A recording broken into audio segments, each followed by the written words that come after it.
Hey guys, welcome to the catch-up review. So I saw some stuff. I saw Hawkeye, The Matrix Resurrections, and The King's Man. So let's get right into it. So Hawkeye came out on a week-to-week basis. I saw every episode on the day they came out, and I liked it a lot. People were saying the first two episodes were a bit slow. I disagree. I kind of like the more laid-back elements of not just this show, but the entire Marvel Cinematic Universe. I like seeing Clint and Kate just like hanging out and like gathering their, getting their bearings and figuring out what they're gonna do. So that stuff I thought was great, and there were a lot of people that were like, the first two episodes are boring, and then 3 came out, which is just action-packed, and they love that one. I thought it was good too, but I don't know, like maybe I'm just a weirdo, but I kind of like when characters just like sit down and hang out, and it's not just about the action. Of course it is partially that's a big part of the show, but I just really liked the relationship between Clint and Kate, so I'm going to talk about them individually and then together. So I had no anticipation for this show at all, and then I watched the trailer and I saw it was Christmas time and they're basically doing Die Hard. I haven't heard anyone compare this show to Die Hard, but it's literally that. And I really like Jeremy Renner in the role, especially now. They gave him a lot of depth in Endgame, and we're at a point now where after the show, I think he's actually really interesting, especially since some of the main players of the original Avengers team are now taken out. I think he has the opportunity to have a bigger role. And what's so interesting about this show, I think, is that these are problems that we all know that characters like Iron Man or Cap or Thor would easily be able to get out of, but it's so interesting because he's just a dude with a bow and arrow. Of course, they're advanced and they can do a lot of tricks and stuff, but I think that someone saw that and was like, hey, we can do like a Die Hard style show with Clint Barton. And people were criticizing Jeremy Renner for acting like he doesn't want to be there, but the thing is, he doesn't want to be there, the character Clint Barton, because, he wants to get back to his family. And I really don't understand like why people are annoyed by that. Like when you watch the original Die Hard, John McClane, he is like very sarcastic and dry, and like he doesn't really necessarily want to be at this party, and then all this crazy violence happened. So I feel like they were just taking a page out of that book, and I don't get why people were upset. So yeah, I did like him in the role a lot, even though he was acting like he wasn't wanting to be there, because his character was not wanting to be there. And he's not like all quippy and making jokes. He is kind of, but not really. That's more, his more stoic nature is complemented by Kate Bishop's like youthful enthusiasm and sarcasm. And she's played really well by Haley Steinfeld. And my feelings on her are pretty mixed, because I really like the characters she plays. They're very like nice and sincere. She reminded me a lot of Nadine in her performance from Edge of 17. But I personally think that Haley Steinfeld is like kind of full of herself in real life. So there's that. But in terms of the character Kate Bishop, she's very likable. She's very like open and honest. And she like seems to wear her heart on her sleeve. She really just wants to get out there after being inspired by Clint Barton, having seen him in the Battle of New York in 2012. So yeah, I really liked her a lot, and it was cool following her in sort of the eyes of like a fanboy meeting their idol. And the first episode is called like Never Meet Your Hero, something like that. But yeah, it was just really cool to see them like click and meet this weirdo that like for some reason has Hawkeye as their favorite Avenger. I thought that was really great. Although I did think it was really stupid when she was at the funeral and then she tells her mom like, I need a bow and arrow. Like she's like 7 years old or whatever. And yeah, I thought that was some bad writing. I really didn't like that part.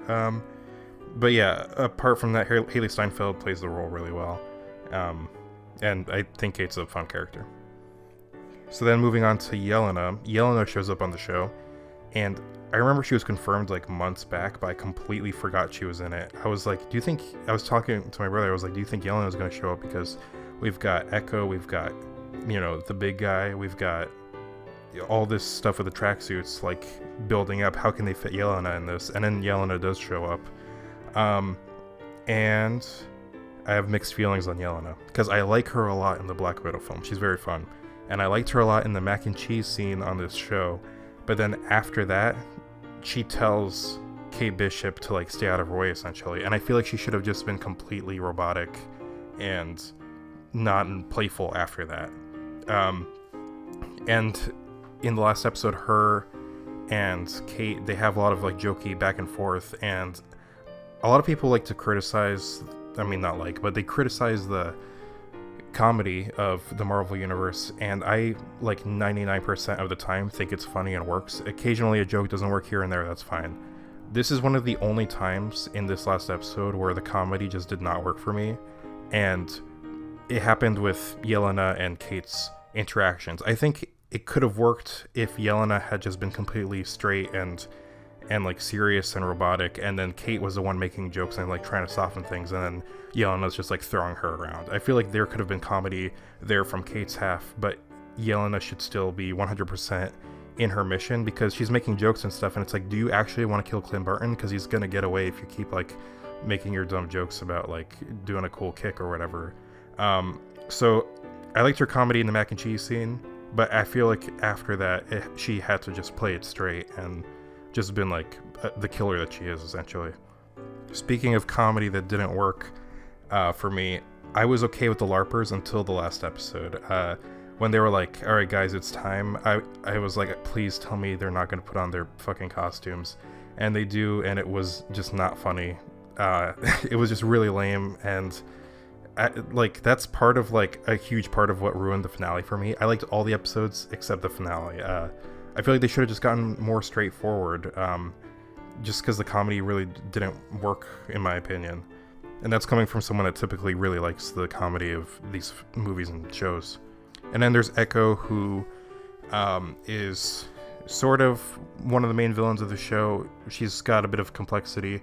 I think it's in episode 4 that she gets her whole like backstory told, and it's pretty interesting. She's getting her own show. I don't know how I feel about that. I don't know that she's necessarily interesting enough, but maybe that'll flesh her out a bit. And yeah, the fact that she was affected by Hawkeye turning into Ronin during the snap, I thought that was really great. Specifically with her dad getting murdered. And then there's the big guy, Kingpin, played once again by Vincent D'Onofrio. That reveal was great. The use of the Grinch music was great, but I remember being really scared that there was one episode left, because I was like, how are they going to handle this? And the thing with this, it's so cool that he's back playing the character, because he played him on Daredevil for 3 seasons. So I love that now, including what they did with Spider-Man No Way Home with Daredevil showing up, they are like validating the people that took the time to watch those shows on Netflix, and they're not saying like, oh yeah, they're not canon anymore. Like, their characters are showing up, so now they're canon. And it's sort of like there have been a couple occasions where, like, for example, when I went to see Spider-Man No Way Home, the people next to me were confused by the Daredevil appearance. They were like, who is that guy? And it's just like, I don't know, there's just something nice about just like being this like little loop, I don't know, it makes you feel special, of people that like actually watch the show. And now we're like being rewarded for that, as opposed to all the people that just see the movies and didn't, do their homework. And then the way it ends with Kingpin, if he's dead, I'm going to be really mad, because I was like actually pissed off. But a lot of people online are like, yeah, no, I don't think he's actually dead. If they brought Vincent D'Onofrio back for one episode, I'm going to be really annoyed if he's actually dead, because I think if anyone should kill him, it should probably be Daredevil or someone from the Netflix world that has a more personal connection to him. He's got a good fight with Kate, although I really wish him and Barton had a fight. That would have been really cool. But yeah, and then Clint has this whole thing where he tries to explain to Yelena what happened, but he's like, you wouldn't believe me, and she's like, I don't believe you. She kicks his ass a little bit, and then they come to terms, and she's presumably gonna take the open position of Black Widow at some point in the near future. And then there's the swordsman, who is Kate's stepdad, who is extremely suspicious for no reason, which I find hilarious. It turns out he's completely innocent. He's just very, very suspicious, which I love. And my brother actually called that Kate's mom was going to be the one who was doing the deals with the big guy being Kingpin. So yeah, overall, I liked the first 4 episodes, really didn't like the finale. Just purely on comedy, in terms of comedy, it didn't work for me. It's some of the only Marvel stuff that I have found like genuinely not funny. And I'd say for the most part it's a success, but the ending kind of, in a lot of ways, ruins the rest of the show for me. I just wish it could have been stronger. It felt like there was so many obvious things not to do that they did anyway. But yeah, I liked the first 4 episodes. That's how I'll put it. Performances are good. All the stuff with the trick arrows is really well done and fun. The Pym arrows and that kind of stuff. So yeah, Hawkeye is mostly good. And yeah, those are my thoughts on Hawkeye. Moving on to Matrix Resurrections. So just to get this out of the way, I'm kind of a huge fake fan of The Matrix in that I've seen the first one 3 times and I never saw the sequels until, before this movie came out. And the reason for that is because I am one of those people who does not like the original Matrix. I watch it and I'm never like, oh yeah, I want to see what happens next. Every time, all 3 times I've watched it, I was like, I really don't care about these characters that much. And I don't really want to just I don't want to see this continue. I feel like after the 3rd time I should have picked up on I get it now. I get why people love this so much. And apparently that's not an unpopular opinion, because I've watched a lot of videos online of people doing top 10 movies that I don't like that everyone else loves, and very often The Matrix is on the list, so I guess I'm just one of those people. Only the last time I watched the first Matrix, again, I had the intention of watching all of them in preparation for this film, so I rewatched Matrix Reloaded and Matrix Revolutions, and I didn't like those either. So I'm just not a fan of The Matrix, and I ended up watching this film, and something kind of crazy happened. I love the first third of it, because the first third is extremely meta and self-aware, and it's just sort of poking fun at the studio and people that are in studios that are trying to get reboots to happen, and have the fans just be excited in ways that are kind of artificial, as well as them talking about the impact of the Matrix and the different reasons why people love it so much and how they analyze it on a philosophical level. I thought all of that was really great. I genuinely love that. And then they leave the Matrix and I don't like the rest of the movie. And I watched a review before watching this film, and this guy said the first third is great, the rest is just the same boring stuff that the other 3 Matrix movies are. And yeah, that's exactly how I feel. The first third is great, once they leave the Matrix is boring. And on top of that, it doesn't even have action that's good. It doesn't have any choreographed martial arts like even Matrix 2 and 3 have, which people don't generally like. So yeah, it was the movie really had me at the start. I was like, I'm loving this. I said it out loud. And then it just, the second and third parts are just not good, in my opinion. They're just uninteresting. I really don't have a lot to say for this one. It's just, yeah, it's frustrating because I really like the first part again. Everyone is good in the movie for the most part. I think Neil Patrick Harris specifically is a really good standout. Yeah, I don't know, I don't even want to get into spoilers because I just don't care enough. Not that I want to spare you of spoilers. It's just that the movie's fine, and I mean, it's not fine, it's just not good after the first third. So yeah, Matrix Resurrections, those are my very, very short thoughts on the film. And my thoughts on this next film are going to be even shorter probably, The Kingsman. So The Kingsman is a prequel to the Kingsman series. I really like the first Kingsman film. The second one I like some of, but I really don't like any of the stuff with the Statesman. I really wish it just maintained its British identity. And this movie ended up being my least favorite Kingsman film somehow. And I'm not even a big fan of the second one, so I feel like that says a lot. The one thing, I heard that the movie wasn't great, and the one thing that I wanted going into this film was really great action, like how the other 2 films have great action, and I don't think the film even delivered on that. There's okay action, but nothing to the insane levels of the church scene from the first film or the Elton John Saturday Night's All Right scene from the second film. Those action scenes are awesome, and I really wanted the Kingsmen to fight with the weaponry of the early 1910s, but with the action style of the Kingsman film, the 2 previous Kingsman films that take place in modern day. I thought that would have been great, but that doesn't happen.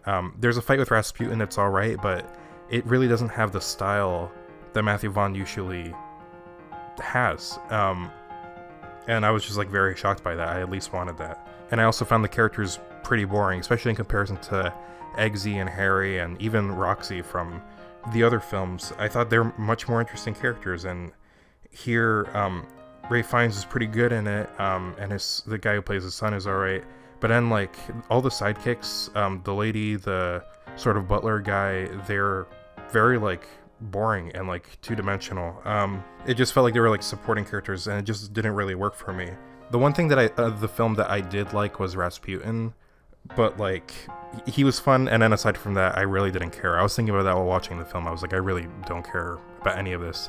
And there's one thing that is in spoiler territory that I'm going to get into right now. So spoilers, if you haven't seen it, you probably shouldn't really care anyway. But spoilers ready.